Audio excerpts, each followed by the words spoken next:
Chers amis, merci d'être venus.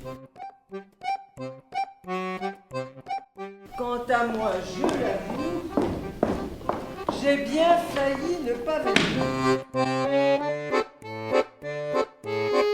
Je trouve de mauvais goût de parler de soi.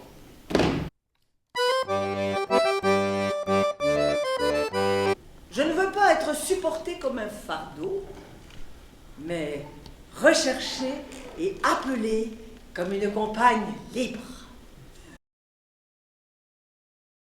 Jules est venu cette nuit sous le nez du chien, du mari, du frère, des enfants de la bonne.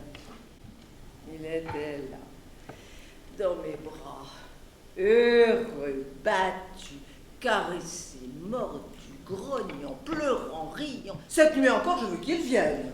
Oh, et puis après, mon mari apprendra qu'il est à 3 portées de fusil dedans. Pour l'instant, il ne sait rien. Il dort la nuit comme un cochon. Je veux une pension et j'irai à Paris pour toujours. Sur le pavé de Paris, j'étais comme un bateau sur la glace.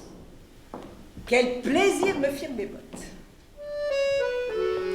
Je n'étais plus une dame, je n'étais pas non plus un monsieur, j'étais un atome. J'ai reçu Alfred de Musset chez moi dans une robe d'intérieur en soie, chaussée de babouches marocaines. Nous partîmes pour l'Italie.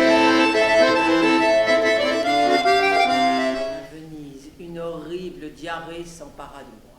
Alfred me confia aux soins d'un jeune et beau médecin, le docteur Pagello, en proclamant que c'était bien triste et bien ennuyeux, une femme malade.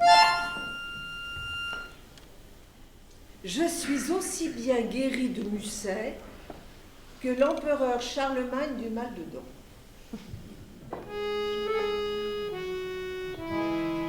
J'ai été consternée de l'effet que m'a produit ce petit Chopin. Pendant 7 ans, j'ai vécu comme une vierge avec Chopin.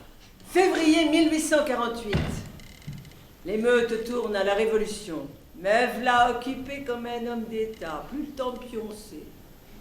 Je ponds à tire-larigot des circulaires pour notre République.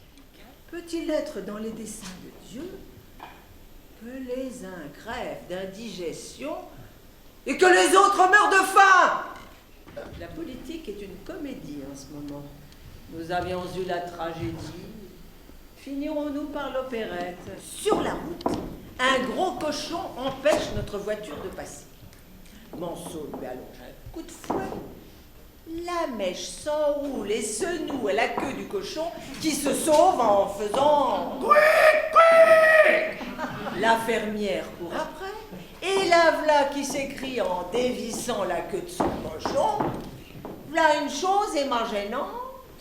Depuis que j'ai enterré la jeunesse, j'ai rajeuni de 20 ans. Il y a des heures où je vis dans une plante, où je bois la rosée, où je m'épanouis au soleil. Avant de vous quitter, j'aimerais seulement vous dire, aidons-nous les uns les autres à ne pas désespérer.